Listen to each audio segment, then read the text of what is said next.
Hey there, Jen here, and this is a happy bit.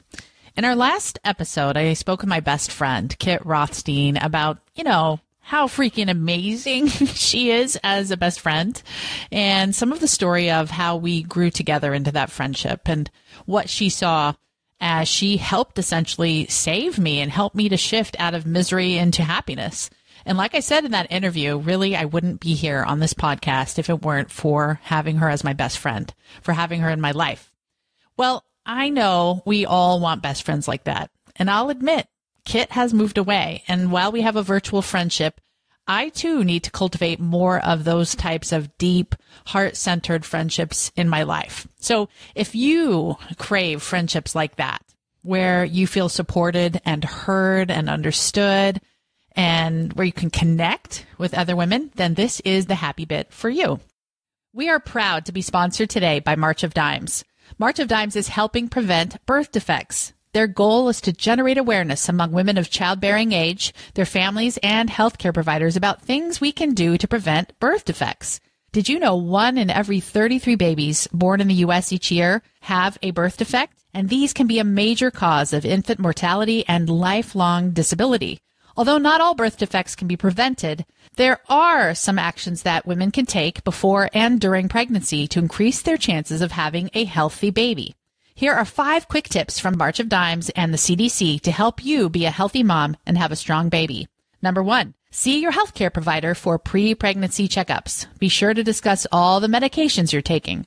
Number 2, take a prenatal vitamin supplement containing at least 400 micrograms of folic acid every day, even before you become pregnant. Folic acid is proven to help prevent many serious birth defects of the brain and spine. Number 3, get to a healthy weight before you get pregnant. Number 4, make sure you and your family members have up-to-date flu and pertussis vaccinations. And number 5, don't smoke, drink alcohol, or use harmful drugs during pregnancy. For more information, visit marchofdimes.org/vibranthappywomen. I want to share 5 things I think will help all of us to have deeper heart-centered friendships. The first step is to listen with your heart.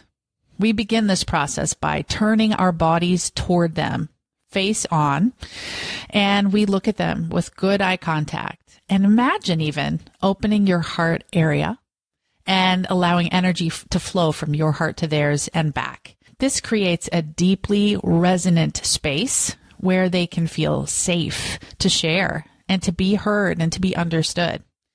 There are also 3 sub-steps I want to share here, and these are taken from the dialogue process created by Helen LaKelly Hunt and Harville Hendricks, a couple who happen to also be marriage and family therapists. And they are more popularly known as Helen and Harville, or Harville and Helen, whichever you want to say first. And they created the dialogue process for married couples or couples in a committed relationship. Well, if you want a deep, long-lasting friendship, you can apply the same process. And what are the 3 sub-steps of heart-centered listening? First is to mirror them, and I'll explain that in a minute. Second is to validate them. And third is to empathize with them. If we want to deeply connect with other people, the greatest way we can do it is with this mirroring, validating, and empathizing process. How does it look? Well, let's say you want to do this in your friendship. Your friend calls you up and she would start by saying, "Is now a good time?" Respecting your boundaries. Or if you need to call your friend, you would do the same thing. "Is now a good time?"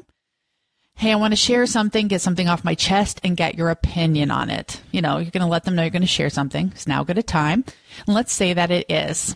Now, if you're on a phone, obviously mirroring would just involve your heart and your hearing. You wouldn't have the eye contact, but you can really try to be present. And if you're in person, of course, turn your body towards them and give them your full attention.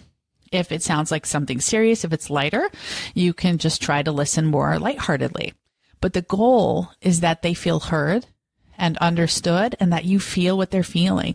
Deep, empathetic resonance. So the conversation is happening. They're sharing something that hurts. Let's say they say, "Oh, Jen," or "Oh, Sarah, my husband said this and I felt really, really hurt. And then it blew up into this giant fight." Now, if you are the listener you want them to feel heard and understood, you would engage in what is called mirroring, essentially repeating back to them what you've heard.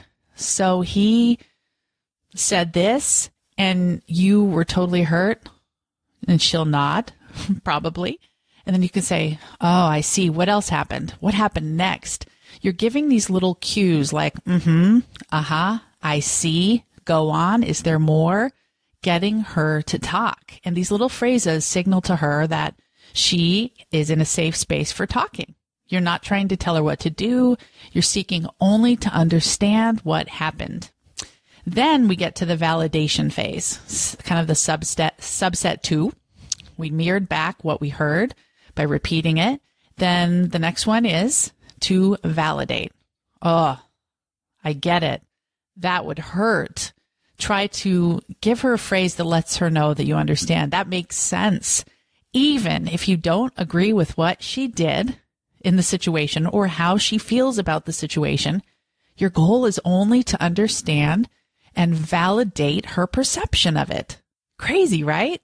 No longer trying to change or judge or fix another person, but simply to understand their perception of something. I see. Oh, that makes sense what you said. Yes. Oh, that would be hard. Now, the next step is empathizing. Try to imagine feeling her pain, maybe an energetic exchange of, oh, that's really hard. Now, do these steps seem a little forced? They could be, but maybe they're exactly what you need to start to have a heart-centered listening skill in your friendships. Instead of wanting to talk about what you did or how you had a similar situation or how you're going to help her fix it, first seek to understand it through the dialogue process created by Helen and Harville. And it has the 3 sub-steps of mirroring, validating, and empathizing. Beautiful. If only we could all be listened to at this level. There is no greater gift than to give this to the person you want to be a best friend with for life, or if she's in your life, to deepen that friendship. So step 1 was listening with your heart, with mirroring, validating, and empathizing. Now the other steps are quicker and easier, but maybe not as easy, more easily said than done, but we can aim to do it. So step 2 is to be real. Share how you really feel. Don't ever be fake or put on a certain persona in order to impress. That's one of the biggest foundations of my best friendship with Kit Rothstein. Step 3, be more in your feminine. What does that mean? Well, a masculine energy is focused on your to-do list, get it done, do all the things. So being in your feminine with your friends means being open, relaxed, ready to engage in that heart-centered listening, ready to be real, creating time and space for that energetic connection.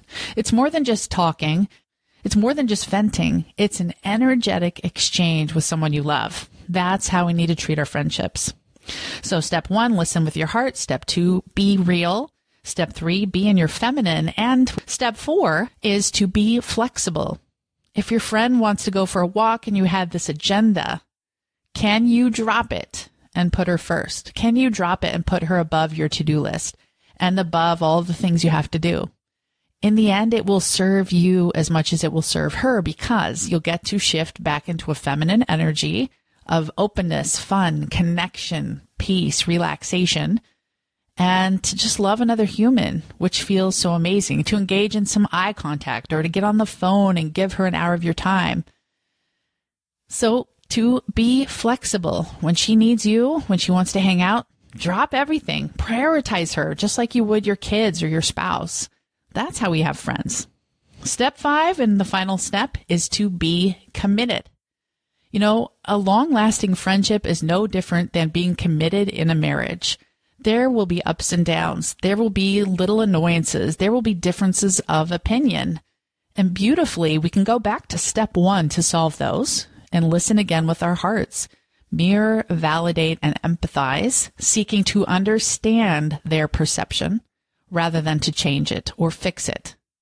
This is the secret to a long-lasting marriage relationship, just as it is to a long-lasting friendship relationship. So to review, our 5 steps are: listen with your heart, be real, be feminine, be flexible, and be committed. The 5 steps of a long-lasting best friendship, a growth friendship that helps you to be a better person. And that is my happy bit for you today. Thank you so much for listening, and I'll be back again next week talking with the amazing Jane Gable, who I met at the Vibrant Happy Women Retreat. Until then, make it a fun and friend-filled weekend. Take care. Thanks for listening to the Vibrant Happy Women podcast at www.jenriday.com.